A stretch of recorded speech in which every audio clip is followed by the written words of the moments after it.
Bienvenidos, soy Artur Oms y estáis escuchando Misterios Universales.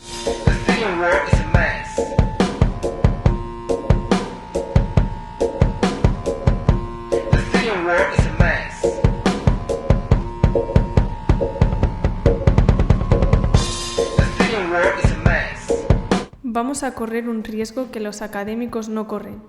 Por enésima vez vamos a caminar peligrosamente por las cornisas extremas de la imaginación, con tal de no perder de vista una sola realidad posible, por fantástica que ésta nos pueda parecer. Andreas Faber-Kaiser.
Muy buenos días, muy buenas tardes, muy buenas noches. ¿Cómo estáis, queridos compañeros, queridos seguidores del programa de Misterios Universales, queridos unicornios? ¿Cómo va todo? Muchísimas gracias nuevamente por estar aquí y desde luego voy a intentar que no acabéis de escuchar este audio sin aprender algo nuevo, algo que no conozcáis de la ufología, de la ovnilogía y que espero que sea interesante para vosotros. Vamos a empezar en nada.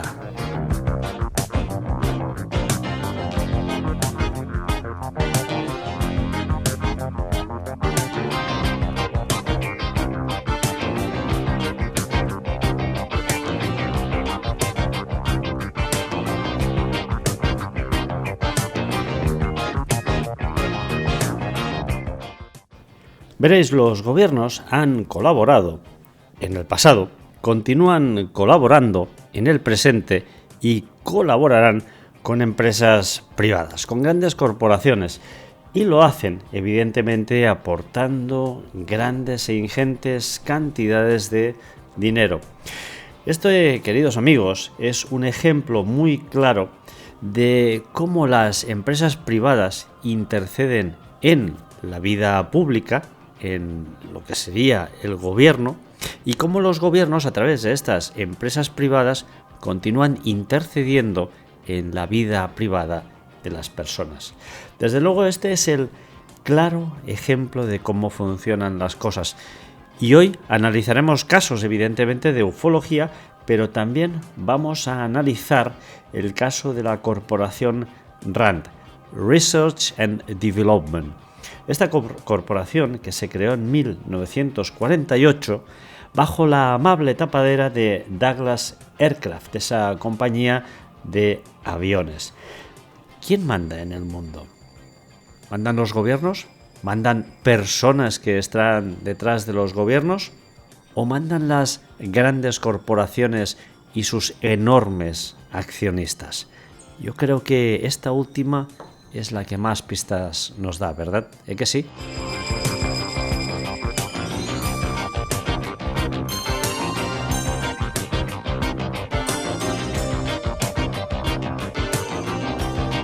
La Research Corporation, la RAND, lleva años influenciando sobre las estrategias de defensa de la OTAN, la falta de sueño de las personas o, por ejemplo, la legalización del cáñamo. Si miramos la web de esta gran corporación, como toda gran empresa, tiene sus objetivos anunciados negro sobre blanco.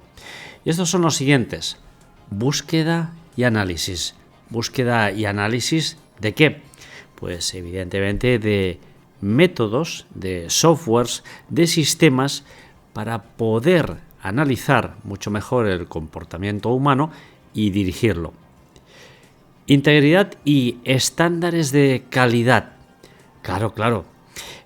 Nos van a proporcionar a los fabricantes las directrices de integridad y estandarización para lograr una calidad, no para que el producto evidentemente sea más durable y usable, que también, sino para que el producto nos pueda influenciar de una mayor manera, pueda crear una mayor dependencia y, cómo no, controlar mucho más a su usuario. Otro de los objetivos que tiene la RAND y que anuncia bombo y platillo en su página web es el de los retos estratégicos. Es decir, las empresas hoy en día se enfrentan a grandes retos estratégicos, pero no os penséis que esos retos sean retos que están dirigidos a mejorar vuestra calidad de vida. No, se enfrentan a retos estratégicos para continuar manteniendo esa soberanía y esa especie de dictadura digital bajo la cual estamos absolutamente todos sometidos, y pobre del iluso que piense que no está sometido a esta dictadura digital porque se equivoca al pleno. Es decir, Diana en el centro. Bien, estos retos estratégicos evidentemente van a consistir en, de establecer aquellas medidas o aquellas líneas de actuación para continuar de alguna forma. No sabemos cómo exactamente, porque claro, todas estas cosas no nos las desvelarán nunca, pero continuar evidentemente conduciendo a las masas de una forma inefable hacia donde ellos quieren, al menos a grandes rasgos, todo que muchas veces hay aún pequeños reductos que acaban sublevándose contra estas medidas estratégicas. La accesibilidad hacia sus conocimientos. Claro, la RAND quiere que tú puedas acceder a sus conocimientos, a su metodología, y esto es algo muy sencillo y es algo muy claro. ¿Por qué? Porque, si usas sus métodos y sus conocimientos, no usarás los del vecino y menos aún los de la competencia, y por lo tanto tendremos un mayor control sobre tus actos y sobre todo sobre tus decisiones. Y evidentemente un campo muy importante es el de la educación, y la RAND está presente en la educación y sobre todo en los grados. Ese periodo de 4 años, que funciona tanto aquí como en Norteamérica, previo al máster. Curiosamente, los másters en Norteamérica se aconsejan hacerlos ya a partir de los 28 o 30 años, no como aquí en Europa, que sueles acabar el grado y esperas un año y luego haces el máster, o lo haces justo seguido del máster, ¿no? La cuestión es que la RAND también mete ahí la cucharada y evidentemente hace su pequeña sino su gran contribución en el desarrollo de muchos de los grados que estudian no solo los alumnos en Norteamérica, sino que ya veremos que la RAND también extiende sus tentáculos como un buen pulpo por absolutamente, podríamos decir, todo el mundo civilizado. Desde luego, la RAND, esta corporación, la Research and Development, es una corporación extremadamente discreta. Cuando una corporación del tamaño de la RAND es capaz de pasar desapercibida, es que es capaz de extender sus tentáculos en muchos ámbitos de la sociedad y, por lo tanto, generar una influencia en la misma. Es cierto, esta corporación es muy discreta, pero toma parte en muchas de las decisiones que se toman en el país de las barras y las estrellas, es decir, en Norteamérica.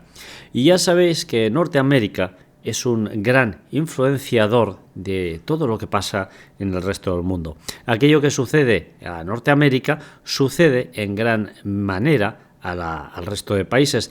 De hecho, muchos países se reflejan en Norteamérica para ver qué decisiones tomar. Con eso no quiero decir que Norteamérica evidentemente tenga la bola de cristal y sea el mejor país para quererse ver reflejado, para nada. Pero, por desgracia, en lo que respecta a la economía, en lo que respecta a la tecnología, de momento, y yo creo que aún por bastante tiempo, van a ser los líderes absolutos del planeta. Es cierto que ya pueden sentir en la nuca el resoplo de China que viene por detrás, pero de momento, amigos, no nos equivoquemos, Norteamérica le saca dos cabezas a cualquier país que le pueda venir por detrás. Esta corporación podríamos decir que fue el primer think tank del Pentágono, es decir, aquella especie de biosfera para mentes privilegiadas donde podían por fin disfrutar de un entorno donde exhibir y proponer sus más alocadas ideas. Desde luego, todo ello escudado por esa famosa compañía Douglas Aircraft y bajo la amable, podríamos decir, fachada de una compañía que se dedicaba a fabricar aviones. Esto es lo que fue en su inicio la RAND, y veremos que no solo ha seguido esta, podríamos decir, línea inicial, sino que además la ha empleado de una enorme manera. Y eso evidentemente con la connivencia del Pentágono, puesto que el Pentágono fue uno de los mayores impulsores de esta sociedad. Veréis, la RAND, quien quiera pensar que es algo pequeño, pues va equivocado. La RAND dispone de 1.770 empleados en 48 países y en un total de 75 idiomas. Y lo mejor de todo es que el 45% de la gente que trabaja en la RAND tiene un doctorado. Desde luego a los norteamericanos les encanta el conocimiento, lo aman y compran todo el conocimiento y la sabiduría y por ende toda la materia gris que pueden. Y en eso, amigos, nadie les puede decir nada, nadie les puede toser, porque exactamente eso es lo que hacen, promover a aquellas personas que tienen la cabeza muy moblada.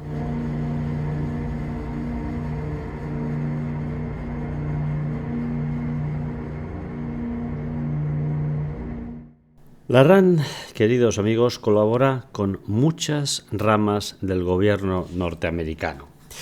De hecho, colabora con el Departamento de Defensa, con el Departamento de Salud, con la Agencia de Medicamentos, con la Agencia de Alimentos y, cómo no, con la Armada, que fue su primer cliente y seguramente uno de sus instigadores.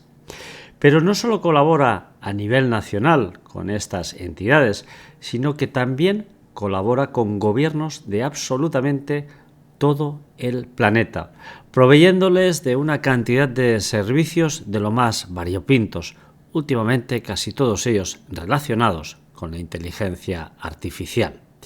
Desde luego también la RAND colabora con fundaciones como la de Bill Gates y organismos como la de su Unión Europea, la Unión Europea, y ya se me iba la cabeza. Y si hace un segundo hemos dicho que la RAND colaboraba con la Fundación Bill Gates, evidentemente también recibe fondos de esta fundación, que es uno de sus principales mecenas también.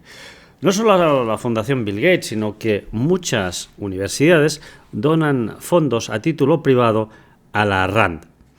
Personajes como George Lucas y otros muchos más conocidos, así como también la Unión Europea y naciones y entidades que confían en la RAND para generar inteligencia, son, podríamos decir, mecenas muy espléndidos de esta organización, con lo cual ayudan a financiar la expansión y el mantenimiento de los tentáculos de este especie de extraño ente que de alguna forma no sabemos exactamente con qué profundidad, pero sí maneja los hilos del mundo. Y desde luego esta ilustre organización ha tenido miembros muy notables, algunos de ellos como el premio Nobel Kenneth Arrow, John Forbes Nash y destacados matemáticos. Ya lo decíamos, que era una especie de biosfera para mentes privilegiadas, para mentes con una capacidad intelectual importante. Veréis, en los años 50, cuando no había demasiados ordenadores, la RAND puso mucho dinero para investigar justamente este campo, el campo de la informática. En aquella época, en los años 50, construir un ordenador no era moco de pavo. Se necesitaba una gran cantidad de dinero y una fuerte inversión. No es como hoy en día, que incluso cualquier teléfono móvil seguramente sería 10.000 veces más potente que un ordenador de aquella época. En los años 50, tener un ordenador en casa era materialmente imposible. Pues bien, amigos, en aquella época, en los años 50, la RAND decide invertir en ese campo, aunque era muy caro. ¿Y qué empezaron a hacer?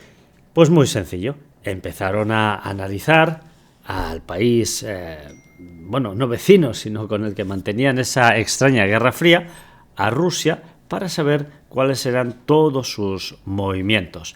Y no solo eso, sino que con esos potentes, podríamos decir, ordenadores para aquella época, también empezaron a crear los primeros programas de inteligencia artificial y el primer satélite espía.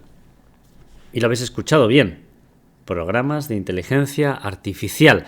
Pensamos que la inteligencia artificial es algo nuevo del 2023, con ese ChatGPT, con todas estas, podríamos decir, entidades virtuales que están floreciendo últimamente en el vasto cosmos de los ceros y los unos.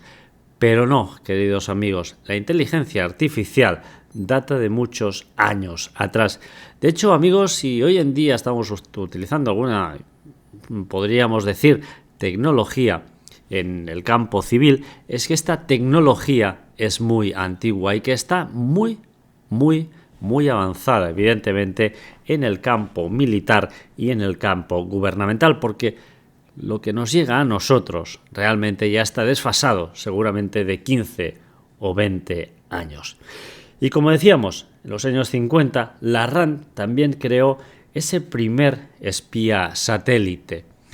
Como veréis, la RAND tocaba absolutamente todos los palos que podía, y esto, queridos amigos, no solo no ha cambiado, sino que hoy en día, en 2023, se ha extendido y de una forma muy importante. Misterios universales con Artur Oms.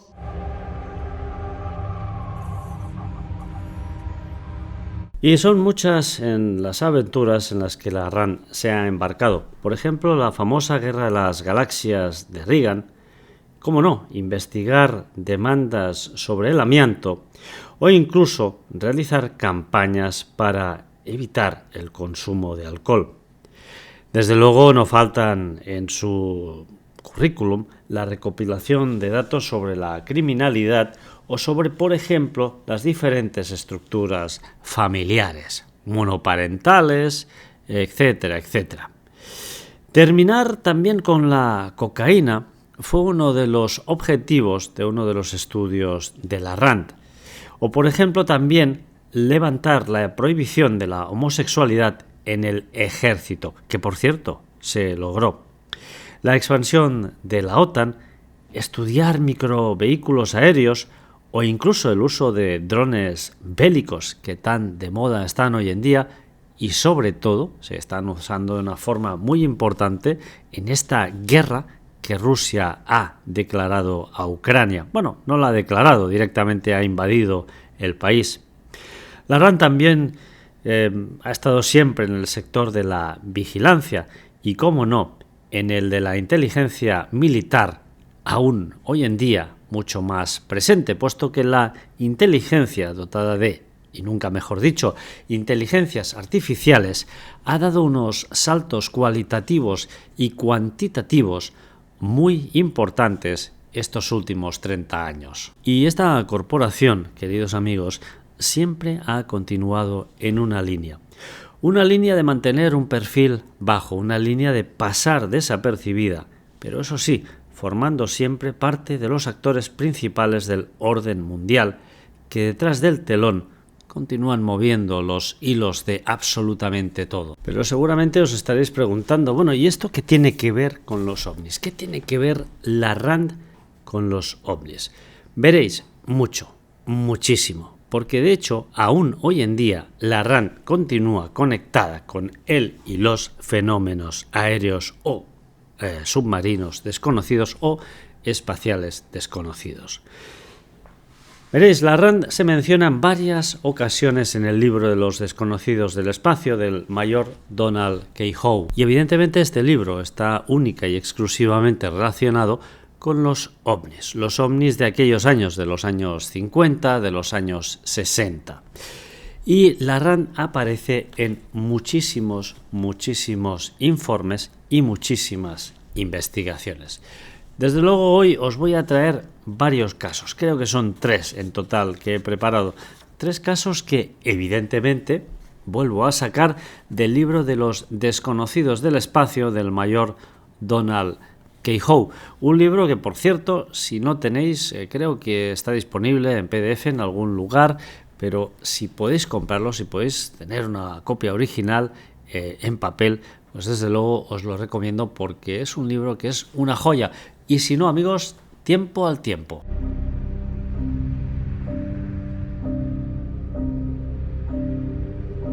Y nos montamos en nuestra máquina del tiempo y hacemos un viaje al 5 de mayo de 1958. Son las 15 horas y 30 minutos. Carlos Alejo Rodríguez despega de Maldonado, pasando frente a la base aeronaval de Capitán Curvelo, que pertenecía a la Armada Uruguaya. Más o menos a las 15 horas y 40 minutos, ya en pleno vuelo, divisa a su izquierda, sobre el océano Atlántico, un objeto metálico muy brillante que le llama su atención. ¿Qué era ese objeto? Y desde luego, ¿qué hacía ahí? Por supuesto que no era un avión. ¿Qué hizo Alejo? Alejo se dirigió hacia el objeto para ver exactamente qué era. La curiosidad le movió a a pilotar su avioneta hasta allí. A medida que se fue acercando, pudo ver que aquel objeto era como una especie de trompa musical, una especie de óvalo con 2 protuberancias, una superior y una inferior, una especie de ovni, podríamos decir, o de platillo volador, pero con 2 óvalos, uno arriba y uno abajo. La curiosidad lo acercó al objeto, que estaba completamente inmóvil, estaba inerte en los aires.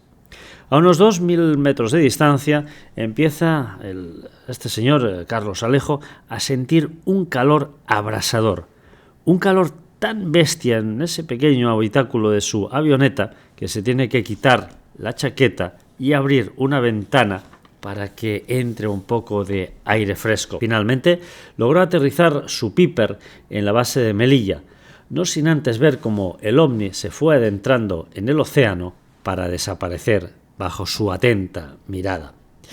Algunos dijeron, y esto está presente en muchos informes, incluso que vais a poder encontrar en internet, que Alejo no vio un ovni. Pero nuevamente, queridos amigos, aunque no viera un ovni, que yo no lo voy a discutir porque no dudo de la palabra de este hombre, ¿qué pasó con ese calor? Ya hemos analizado esa ola extraña de calor que aparece en esos extraños encuentros ovni que el mayor Donald K. Howe ha retransmitido en varios de esos informes a los que él podía tener acceso en esos tiempos. Recordemos que en aquellos tiempos no había internet y no había absolutamente nada y por lo tanto no era tan sencillo acceder a los informes y evidentemente la Patriot Act, esos elementos que tienen los ciudadanos para desclasificar informes, aún no había llegado. Desde luego, un calor sofocante que hace que Alejo tenga que abrir la ventana de su avioneta en pleno vuelo. Veréis, hay elementos muy inquietantes que aunque la RAND o el gobierno norteamericano en aquella época se empeñara en decir que el fenómeno ovni era falso y, por consiguiente, se dedicaba a atacar a los testigos, indican que ellos, particularmente, pensaban todo lo contrario.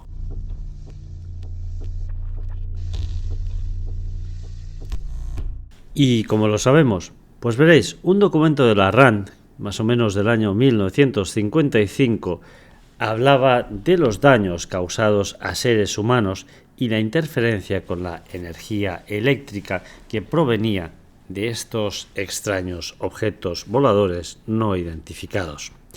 Además, en este documento se calificó como inútil la vigilancia por parte de la Fuerza Aérea Norteamericana, puesto que ya en 1955 la RAND y el gobierno norteamericano eran ambos muy conscientes de que la tecnología humana no podía hacer absolutamente nada contra esa tecnología que venía de fuera de nuestro sistema terrestre. Pues sí, amigos, ya lo habéis escuchado bien. Por una parte vamos desacreditando a los testigos del fenómeno ovni en aquella época y por otra parte reconocemos que nuestra tecnología no puede hacer absolutamente nada contra una tecnología tan avanzada como la extraterrestre.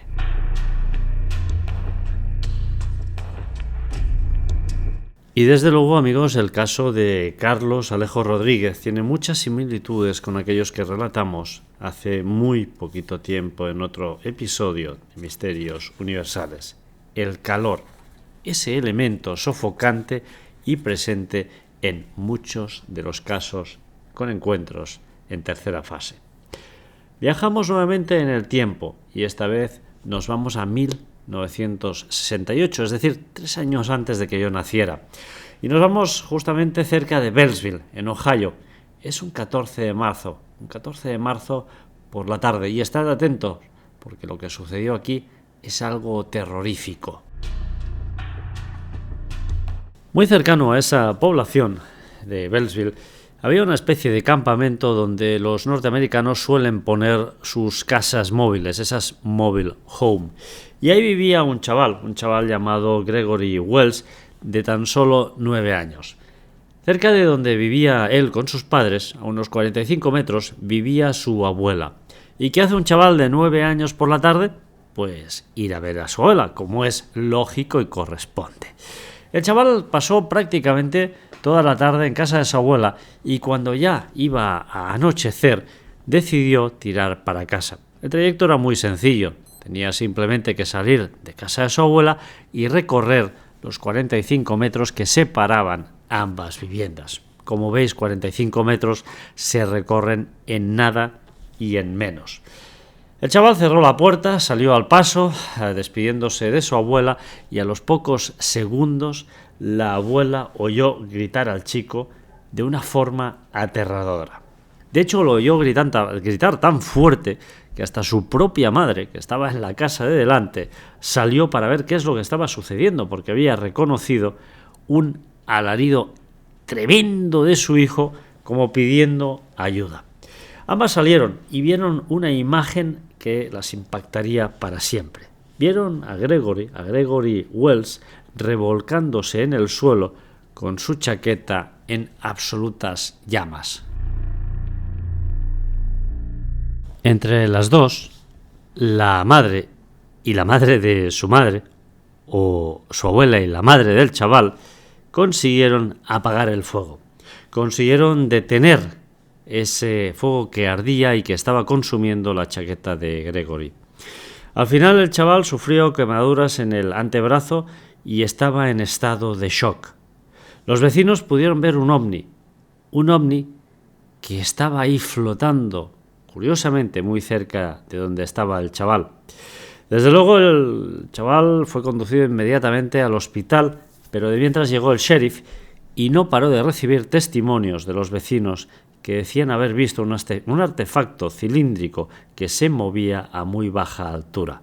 Así lo describieron los vecinos, que estaban asustadísimos por lo que acababa de acontecer.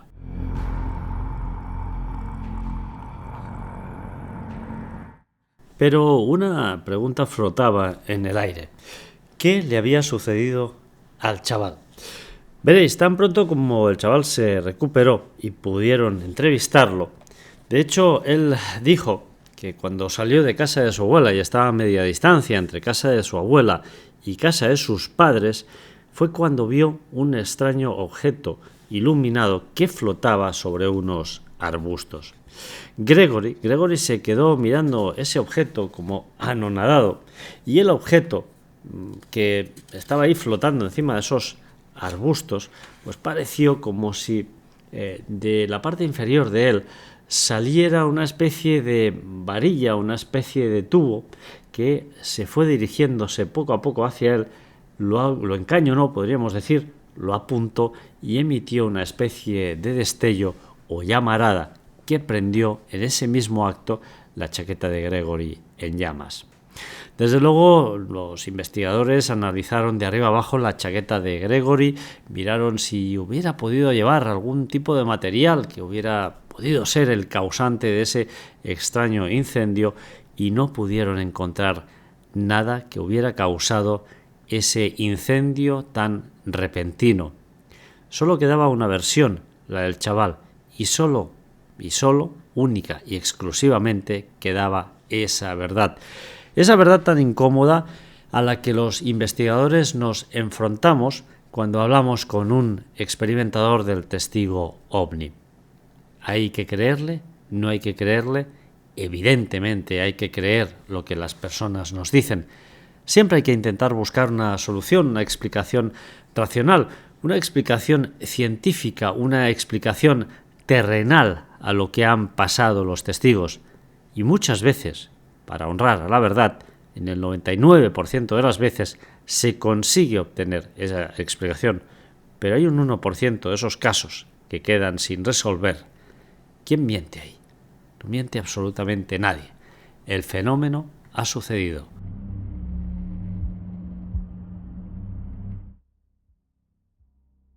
¿Por qué atacar a un niño de 9 años? Tal y como pasó en el fuerte Itaipú, no había ningún tipo de explicación válida, ningún tipo de explicación racional. ¿Por qué se había ensañado ese objeto con ese niño? ¿Por satisfacción? ¿Por sadismo? ¿O simplemente por experimentar cómo reaccionaba un ser humano ante el fuego, ante un calor abrasador? Desde luego, queridos amigos, estos últimos programas en los que he ido relatando estos encuentros OVNI de aquellos años tienen ese elemento en común: el calor, un calor sofocante, un calor abrasador. Pero hasta ahora las llamas no habían aparecido. Es el primer caso donde vemos que aparecen llamas directamente y llegan a quemar un elemento físico que no corresponde al ser humano. Es decir, en los otros casos ese calor había causado quemaduras en la piel, pero no había quemado nada, no se habían observado llamas. En este caso, sí. Desde luego, ya por aquella época había orden de investigar cada caso. De hecho, así lo manifestó el general O'Keefe. Hay que investigar cada caso y dar información al Centro de Inteligencia Aérea de Wright-Patterson. ¿Os suena, verdad? Ese centro de inteligencia. Había que investigar absolutamente todo. Y veréis, hay un documento que es inquietante, el AFR 200-2. Lo repito para que lo podáis buscar en internet. AFR 200-2.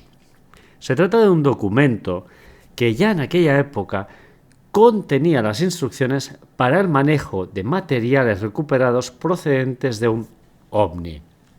Veréis, si no lo entiendo, si en aquella época el gobierno norteamericano no creía en los ovnis y lo único que hacía era desprestigiar a los testigos del o de los fenómenos ovni, ¿por qué narices tenían un documento que indicaba a los investigadores cómo tratar y cómo recuperar aquellos materiales procedentes de un accidente, de un platillo volador, de un objeto volador no identificado? Pero no solo eso, el documento FR 200 contiene 200-2 contiene metodología como, por ejemplo, que hay que interrogar a los testigos, hay que recolectar un montón de pruebas, de datos, etcétera, etcétera, etcétera. Y eso es lo que hacían las agencias en aquella época. ¿Qué hacían las agencias? Pues muy bien, ellos lo que hacían era recolectar absolutamente todos los materiales que se habían encontrado en la zona, tomar el máximo de fotografías e incluso, amigos, lo que hacían era también pues entrevistar a todos los testigos que hubieran, aunque los tuvieran que posteriormente ridiculizar y vapulear en la plaza pública.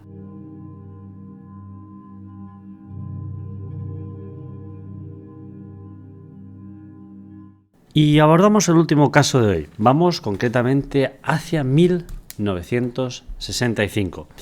Y nos vamos concretamente al 14 de marzo de 1965 al Fort Myers, en Florida.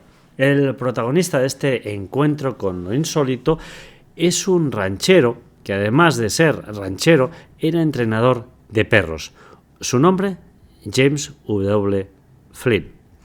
Veréis, este buen hombre, esa noche del 14 de marzo de 1965, estaba de acampada en los Everglades de Florida, ya que estaba entrenando unos perros de caza. Y desde luego, esa noche, porque de hecho ya había pasado la medianoche, vio una luz que descendía de los cielos. Inicialmente James pensó que podía ser un avión en apuros y que se iba a pegar un castañazo, y de hecho es lo que le pareció más lógico y más coherente, porque la luz iba bajando haciendo pues una línea recta muy muy rápida. ¿Qué hizo este buen hombre? Pues en medio de la oscuridad, imaginaros la escena, los Everglades, buscar los Everglades y vais a ver lo que es algo increíble, son zonas muy pantanosas, con una vegetación muy densa, etcétera, ¿no? Y además repletas pues de caimanes. ¿Qué hace este buen hombre? Pasada la medianoche, ve esta luz, pone en marcha su deslizador de pantanos y evidentemente se va a toda castaña hacia la luz. Acerca al máximo posible su deslizador al punto donde está la luz. Una luz que, por cierto, está completamente estacionaria, ya no se mueve, y que además él puede ver tranquilamente a través de los árboles. Ancla su deslizador y él estaba más o menos a unos 500 metros. Por lo tanto, deja ese deslizador anclado en la orilla del pantano y continúa esa ruta a pie, esos últimos 500 metros que le separaban de la luz. Cuando estuvo cerca, Flynn notó que aquello no era un avión, era una especie de máquina con forma de cono. Una especie de máquina con una forma muy extraña, ¿no? Él dijo que esa máquina flotaba sin hacer ningún tipo de ruido y además estaba a una distancia más o menos de unos pocos metros del suelo. James dijo que ese cono, ese extraño cono, tendría unos 25 metros de diámetro y entre 10 y 15 metros de altura. Y fijaros en un detalle, había 4 hileras de ventanillas de las que salía una especie de luz amarilla. Bueno, James, ¿qué hizo? James, poco a poco y de forma cautelosa, se fue acercando mucho más a esa extraña nave. Y de repente pudo oír que esa nave emitía una especie de zumbido. Un zumbido extraño, un zumbido que ya hemos también definido en otros encuentros ovni. El ovni, además, esa especie de cono, proyectaba en el suelo una luz circular. ¿Qué hizo Flynn? A medida que se acercaba a ese objeto, y concretamente a esa circunferencia de luz, él levantó la mano haciendo señas, como en un gesto amistoso, como diciendo, que vengo en son de paz, que no voy a hacer absolutamente nada malo y que vengo a ver si necesitáis algo, si necesitáis ayuda. Pues seguramente, queridos amigos, ese objeto o los entes, seres o lo que fuera que estuviera dentro pilotando ese cono de luz no lo interpretó de la misma manera que James. De hecho, de una de las ventanillas salió una especie de luz que le dio en la frente y dejó a James en el suelo. De hecho, le pegó un castañazo tan fuerte esa luz que lo dejó completamente inconsciente.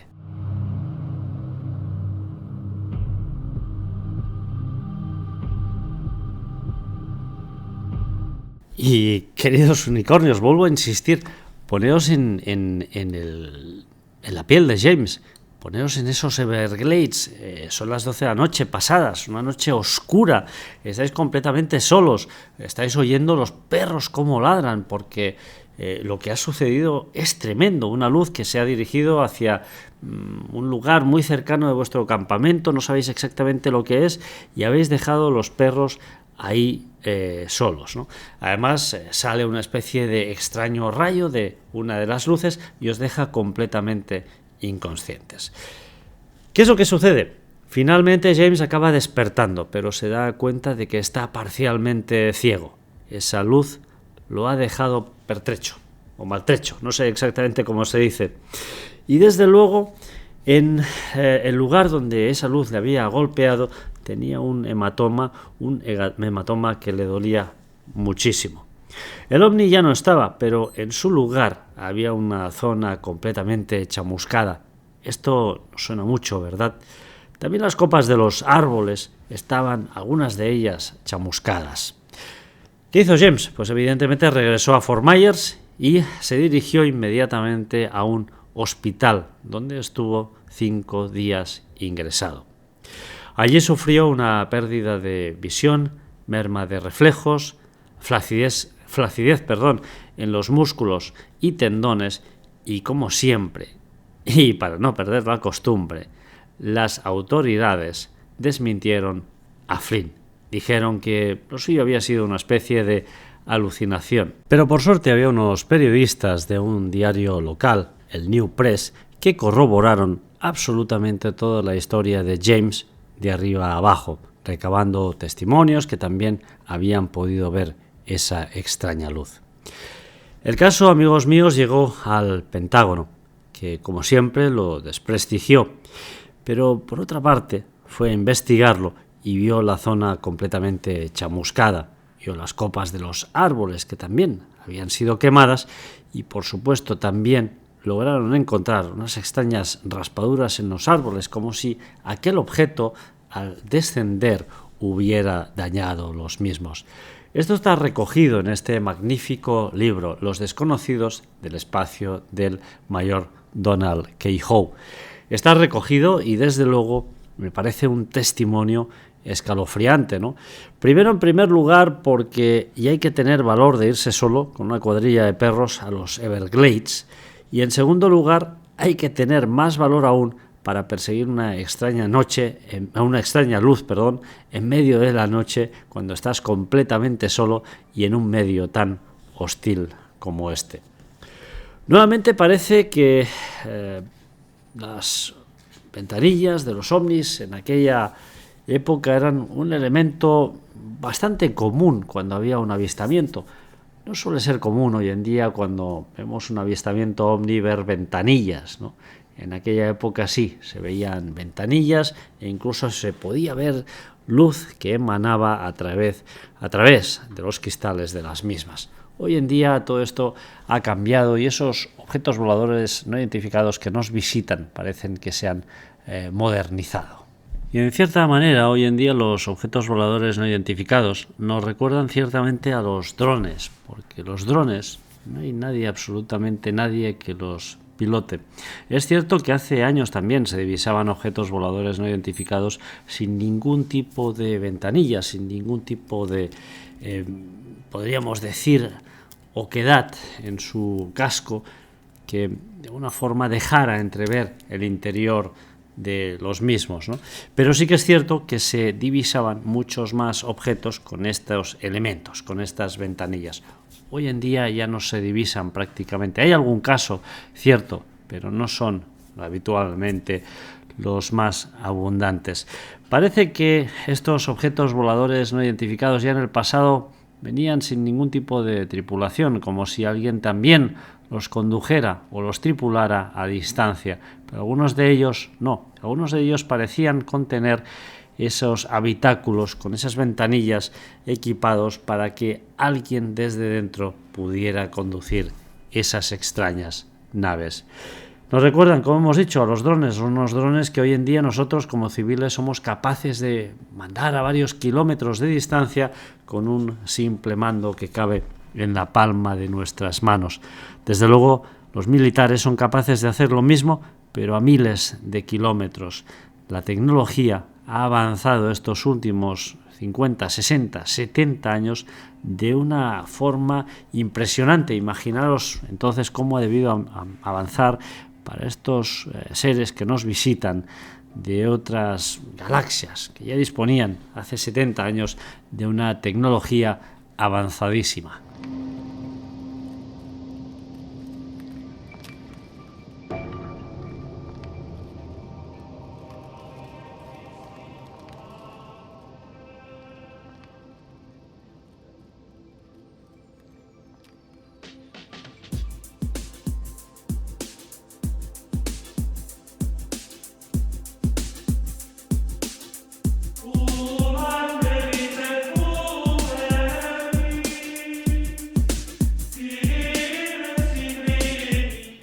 Y ya hemos llegado al final de esta primera parte, y digo primera parte porque hoy quiero acabar el programa hablando de un trágico suceso que ha tenido lugar en Cataluña. Pero bueno, primero vamos a acabar este programa. Como habéis visto, no hay absolutamente nada nuevo bajo el sol. La RAND, esa corporación que continúa sembrando de desinformación absolutamente toda nuestra sociedad y alimentando técnicas para conducir o dirigir el pensamiento y el comportamiento humano. Casos OVNI, extraños objetos que surcan los cielos ya en los años 50 y los años 60. Todo continúa absolutamente igual. Los mismos actos y las mismas preguntas, siempre sin ningún tipo de respuesta concluyente. Veréis, queridos amigos, en el último programa fue muy chulo porque pude hablar con mi buen amigo Enrique de Vicente. Hablamos sobre lo que está sucediendo en los cielos, sobre esos extraños globos, y dejasteis varios comentarios. Elena dijo que bien, gracias, os estuve viendo ayer, me alegró mucho veros juntos, porque también sigo al maestro desde hace tiempo. Lástima que no estuviera el coronel, también me gustaría volverte a ver en Sapiens con José Luis. Pues nada, Elena, muchísimas gracias por tu comentario. El coronel no pudo venir porque aquello fue un atraco a mano armada y muy, muy repentino. Y desde luego, el lunes te puedo decir que grabé un programa con José Luis Camacho y Ferran Prat y espero que el viernes salga en su canal. Albert nos diría que este programa es insuperable, pero siempre consigue sorprendernos con invitados como el gran Enrique de Vicente. Sin duda una entrevista memorable. Abraçades a tots dos. Pues muchas gracias, Albert, como siempre, dándote las gracias y te envío un abrazo hacia Sabadell. Ángel Eras, un programa de 10, Artur, la verdad, de la que habláis suena descorazonadora, pero lamentablemente es un reflejo de la realidad, algo que la mayoría no cuenta por ahí. Mil gracias por traernos vuestra sabiduría. Un abrazo, amigo. Pues nada, Ángel, muchísimas gracias a ti. Ana María nos decía, muchas gracias, Artur, por este programa tan apasionante. Suscribo cada una de vuestras palabras. Yo también soy creyente y pienso que este mundo sin espíritu está abocado a su destrucción. Entre tanto, siempre es alentador escuchar a personas como vosotros, así que voy a suscribirme a vuestros canales. Abrazos desde Francia y gracias mil, Artur. Ana María, merci à toi. Je t'envoie des salutations vers la France y espero que nos podamos ir siguiendo en nuestros canales, en YouTube y en iVoox. Anònimo nos decía, molt bon programa, seriós, respectuós, interessant i aclaridor, molt bona idea d'estructurar contingut en l'entrevista i sobretot amb un entrevistat meticulós aportant veritats amb coneixement. Pues, Anònimo, moltíssimes gràcies, i la veritat és que amb Enrique de Vicente és molt fàcil fer un bon programa. No per mi, evidentment, per ell. Per què barregeu el terratrèmol, el tren descarrilat, els globus, distracció de temes més importants? Tot el que diu Enrique de Vicente són teories, ni una sola prova. Fa anys que diu coses que no acaben passant. Llavors canvia de discurs, de dates, del que passarà. No entenc res de res. Aquesta insistència en l'apocalipsi que ja arriba. Potser sóc jo, que no tinc prou intel·ligència per comprendre-us. Staglieno, fíjate, la línea del tiempo es muy diferente para según quien mida el tiempo.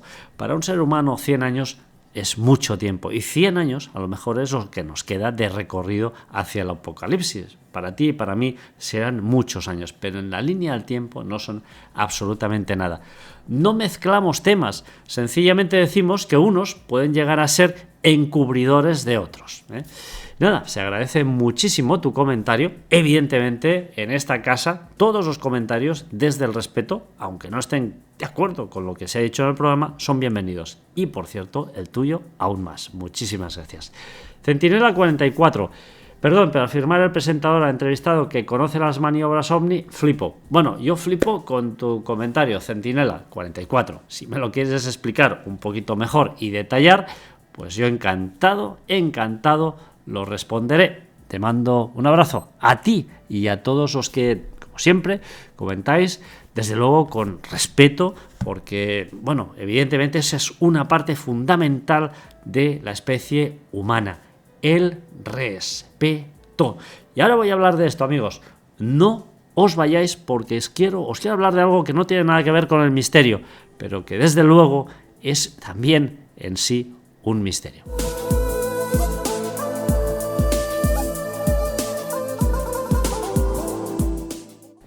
Hace poco en mi canal de YouTube hice un programa hablando sobre esta nueva ley, la ley trans, y viene al hilo de lo que ha sucedido hace muy poquito tiempo en Cataluña, en España, en mi país vecino, puesto que yo vivo en Andorra y soy andorrano y no soy español, y cuando digo mi país vecino es porque es físicamente y realmente mi país vecino. Ha sucedido algo realmente que a mí me ha puesto los pelos de punta.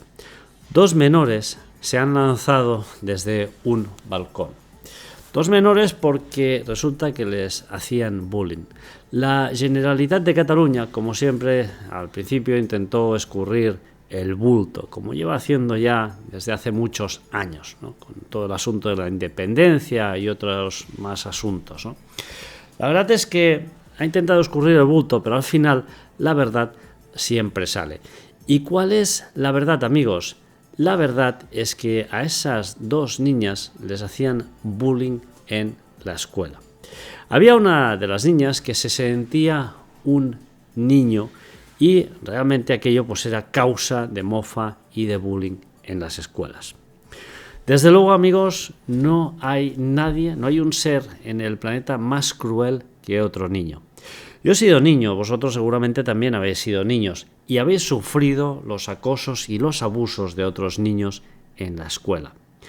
Antes, cuando acababa el programa, decía una palabra, la palabra respeto. Y, desde luego, esa palabra va acogida de otra, educación. Hay que educar a nuestros hijos en el respeto. A mí todas estas cosas de la ley trans y todas estas mierdas, con perdón, me parecen absolutas tonterías y me parecen una contaminación mental para los menores increíble. Yo creo que hay que dejar de publicitar todas estas cosas, hay que dejar que todas estas cosas no salgan en la televisión. Todo esto no tiene que salir en la televisión. Lo que tiene que salir en la televisión y lo que tienen que enseñar los padres a sus hijos y en las escuelas es a respetar a sus compañeros, a respetar a los otros niños, a respetar a aquellos críos que no tienen la mente absorbida porque ahora hay 50.000 tipos de género, pero que ellos sí o ellas sí que se sienten varones cuando son chicas o que se sienten chicas cuando son chicos o que a lo mejor les gusta pues ambos sexos y son bisexuales. No pasa absolutamente nada. Nosotros lo que tenemos que hacer es enseñar a nuestros hijos a que respeten las decisiones sexuales de cada persona. porque somos libres de hacer lo que queramos con nuestro cuerpo. Y eso, amigos, es un hándicap. Es un hándicap que está presente en nuestra sociedad, pero no de ahora, sino de hace muchísimos días, muchísimos años. Tenemos siempre el típico matón o los típicos matones que te hacían aquello de encadenarte a una farola con tus piernas, o de ahogarte las costillas, o de pegarte lo que sea, o bromas pesadas, que incluso algunas han acabado en fallecimiento, y desde luego eso es lo que tiene que parar, eso tiene que parar. Tenemos que educar a nuestros hijos en el respeto. Los comportamientos sexuales y las tendencias sexuales de cada uno tienen que ser libres, como si uno quiere enamorarse de una farola, no pasa absolutamente nada, pero tampoco hay que hacer leyes estúpidas que no sirven para nada y lo único que hacen es confundir aún más a nuestros hijos. Por desgracia, nuestros hijos tienen algo que nosotros no teníamos en nuestra época, tienen internet, por desgracia, pero también por suerte. Ese internet, esa capacidad de ver cosas que seguramente no tendrían la capacidad de ver hace 50 años, cuando yo nací, evidentemente tiene una serie de ventajas, pero también tiene una serie de inconvenientes. Y es que toda esta fauna de youtubers, tiktokers y toda esta fauna de influencers de mierda, con perdón, que lo único que hacen es contaminar la mentalidad de los niños, deberían de irse, y perdonadme la expresión, a tomar por el puto culo. Con perdón, Ya sé que normalmente no solo tacos, pero hoy sí, estoy cansado de estas imbecilidades, de la ley trans, los 40 tipos de género que hay. No, señores, que cada uno haga con su cuerpo lo que quiera, que se sienta libre de hacer lo que quiera. Y los demás, por favor, respetemos a las personas tal y como son, se quieran como se quieran querer. Esa es la base de la sociedad, eso es lo que nos ha hecho avanzar. Estas leyes, las leyes trans, lo único que hacen es separar aún más la sociedad y dividir a las personas en pequeños grupos para que de alguna forma no hablen entre ellos y se sientan mucho más aislados, ¿no? Pensar por un momento todos estos géneros, tú eres un género fluido, tú eres un no sé qué, todo esto va a ser objeto de burla y de mofa, y esto ya veréis que yo no creo que me equivoque demasiado. Desde luego no soy ningún gurú, ni tengo ninguna bola de cristal, pero amigos, esto va a suceder. Lo que ha pasado en Sallent es muy triste, pero es el reflejo de nuestra sociedad. ¿Por qué se tiran dos niñas por un balcón? Porque hay 4 matones en la escuela a los que sus padres no han educado. ¿Y sabéis quién ha educado a estos niños? Seguramente la PlayStation, las tablets y las películas, y además toda la mierda que se han tragado y que sus padres han permitido que se tragaran gracias a Internet. Y toda esta basura que estamos permitiendo que nuestros hijos se traguen, evidentemente influencia en su manera de comportarse, en su manera de interactuar con las otras personas. Y nuestra mente, evidentemente, se forja de aquello que ve y se nutre de aquello que entra por nuestros ojos. Queridos amigos, queridos seguidores de Misterios Universales, por favor, eduquemos a nuestros hijos en el respeto. Olvidémonos de estas imbecilidades de ley trans, de todas estas tonterías que no sirven absolutamente para nada. Yo vengo de los años 90, de los años 80, y ahí nos lo pasábamos súper bien. Había bisexuales, había homosexuales, había lesbianas, había de todo. Había gente que hasta le daba la zoofilia, o sea, era una época muy bestia. Yo siempre he sido heterosexual y no me he escondido nunca, pero la verdad es que era una época completamente alucinante en la que sí que es verdad que había algún desalmado, pero el respeto era una máxima importante. No como debería ser, porque insisto, este problema de la educación viene de muy, muy, muy lejos. Esto, queridos amigos, es lo que os quería decir respecto a este tema que no tenía nada absolutamente que ver con el misterio.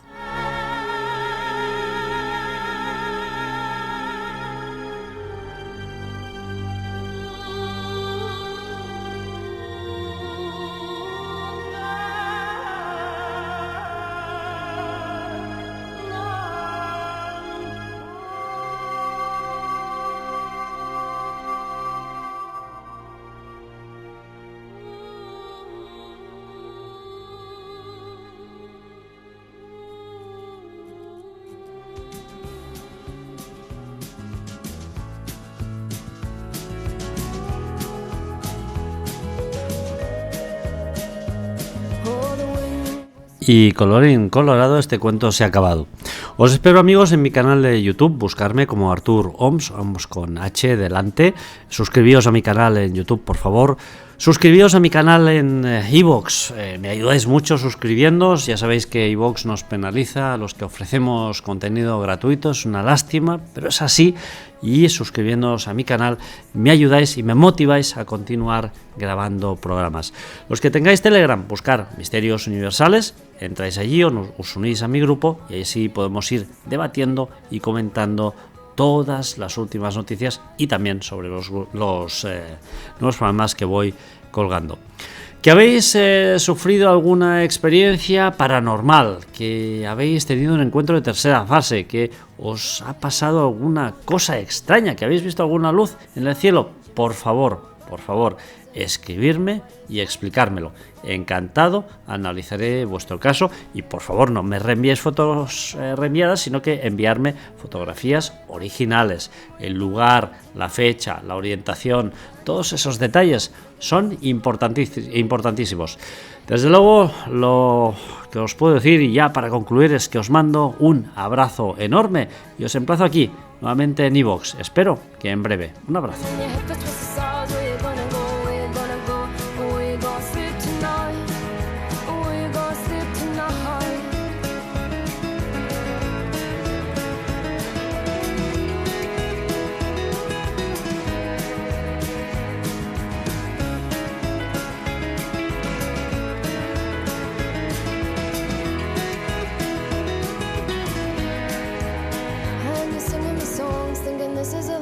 And you wake up in the morning and your head feels towards the stars. Where you gonna go, where you gonna go, where you gonna sleep tonight? And you're singing the song, singing this is a life. And you wake up in the morning and your head feels towards the stars. Where you gonna go, where you gonna go, where you gonna sleep tonight? And you're singing the song, singing this is a life. And you wake up in the morning and your head feels towards the stars. Where you gonna go, where you gonna go, where you gonna sleep tonight? And you're singing the song, singing this is a life. And you wake up in the morning and your head feels towards the stars. Where you gonna go, where you gonna go, where you gonna sleep tonight? Where you gonna sleep tonight?